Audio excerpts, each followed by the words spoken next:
नमस्कार। श्रीमद् वाल्मीकि रामायण अखंड पाठ के अंतर्गत आज का हमारा सर्ग है 118वां यानी अष्टादशाधिकशततमः सर्ग।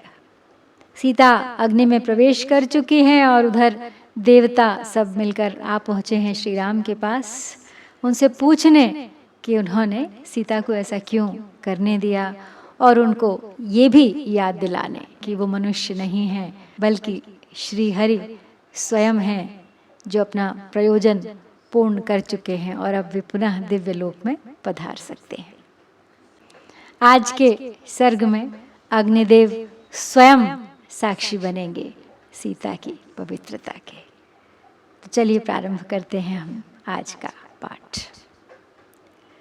एतत् श्रुत्वा शुभम वाक्यम पितामह समीरितम् अंकेनादाय वैदेहीमुत्पपात विभावसुः विधूयाथ चितां तां तु वैदेहीमहव्यवाहनः उत्तस्थौ मूर्तिमानाशु गृहीत्वा जनकात्मजां तरुणादित्यसङ्काशां तप्तकाञ्चनभूषणां रक्ताम्बरधरां बालां नीलकुञ्चितमूर्धजाम् अक्लिष्टमाल्याभरणां तथा रूपामनिन्दितां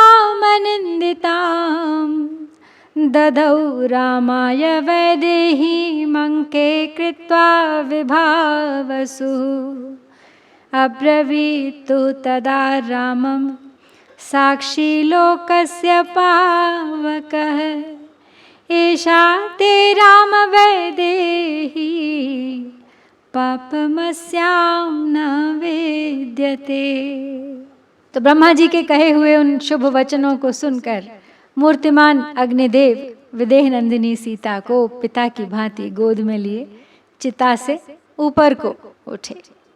उस चिता को हिलाकर इधर उधर बिखराते हुए दिव्य रूपधारी हव्यवाहन अग्निदेव वैदेही सीता को साथ लिए तुरंत ही उठकर खड़े हो गए। सीता जी प्रातः काल के सूर्य की भांति अरुण पीत कांति से प्रकाशित हो रही थी। तपाए हुए सोने के आभूषण उनकी शोभा बढ़ा रहे थे। उनके श्री अंगों पर लाल रंग की रेशमी साड़ी लहरा रही थी। सिर पर काले काले घुंघराले केश सुशोभित होते थे। उनकी अवस्था नई थी और उनके द्वारा धारण किए गए फूलों के हार कुम्हलाए तक नहीं थे। अनिंद्य सुंदरी सती साध्वी सीता का अग्नि में प्रवेश करते समय जैसा रूप और वेश था वैसे ही रूप सौंदर्य से प्रकाशित होती हुई उन वैदेही को गोद में लेकर अग्निदेव ने श्री राम को समर्पित कर दिया। उस समय लोक साक्षी अग्नि ने श्री राम से कहा, श्री राम, यह आपकी धर्म पत्नी विदेह राजकुमारी सीता है। इसमें कोई पाप या दोष नहीं है।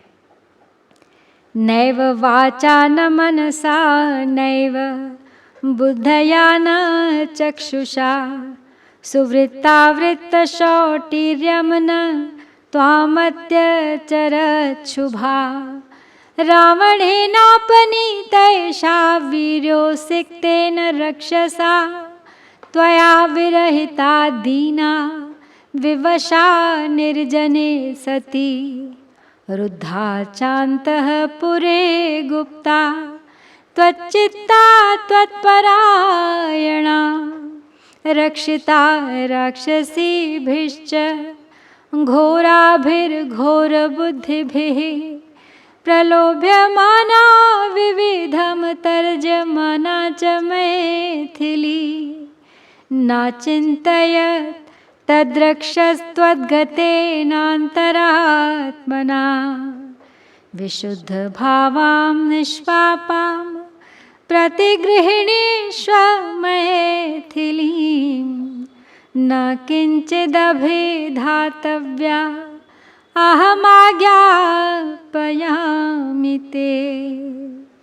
अग्निदेव सीता को ले आए हैं, अपने हाथों में उठाए श्री राम के पास। कहते हैं कि इनमें कोई पाप या दोष नहीं उत्तम आचार वाली इस शुभ लक्षणा सती ने मन, वाणी, बुद्धि और नेत्रों द्वारा भी आपके सिवा किसी दूसरे पुरुष का आश्रय नहीं लिया।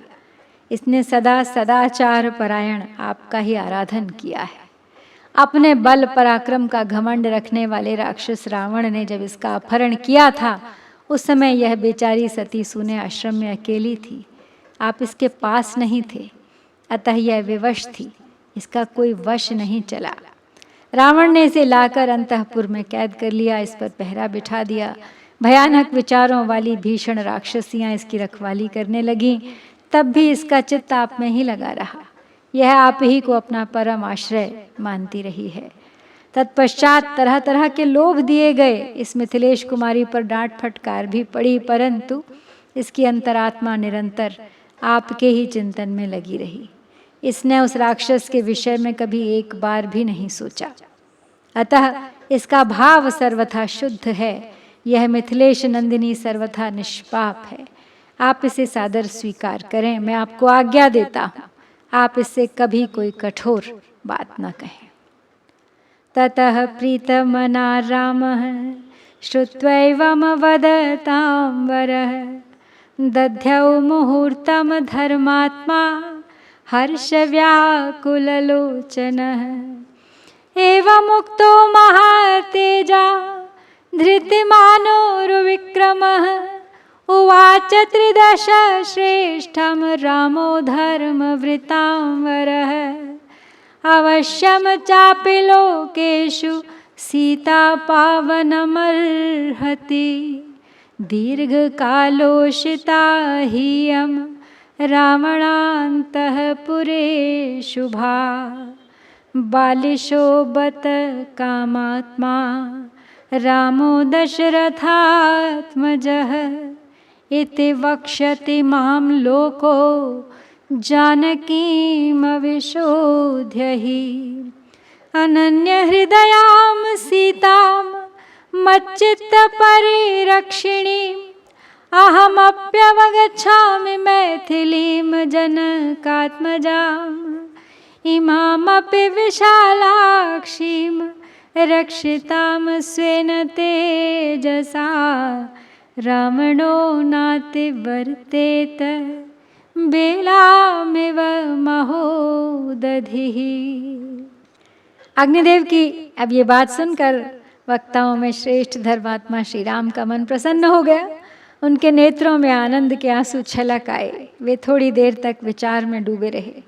तदनंतर महातेजस्वी, धैर्यवान, महान, पराक्रमी तथा धर्मात्माओं में श्रेष्ठ श्री राम ने देव शिरोमणि अग्निदेव से उनकी पूर्वोक्त बात के उत्तर में कहा, भगवान, लोकों में सीता जी की पवित्रता का विश्वास दिलाने के लिए इनकी यह शुद्ध विषयक परीक्षा आवश्यक थी, क्योंकि शुभ लक्षणा सीता को विवश होकर दीर्घ काल तक रावण के अंतःपुर में रहना पड़ा है। यदि मैं जनक नंदिनी की शुद्धि के विषय में परीक्षा न करता तो लोग यही कहते कि दशरथ पुत्र राम बड़ा ही मूर्ख और कामी है।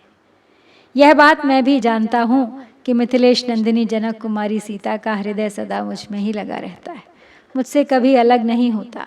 ये सदा मेरा ही मन रखती हैं, मेरी इच्छा के अनुसार ही चलती हैं।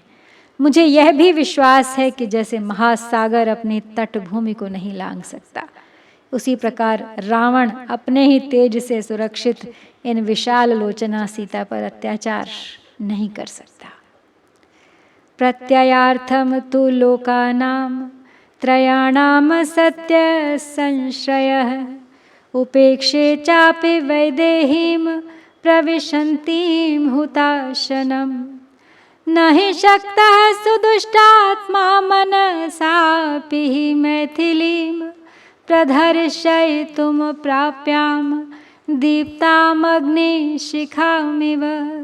नेयमर्हति वैक्लव्यं रावणान्तःपुरे सति अनन्या हि मया सीता भास्करस्य प्रभा यथा।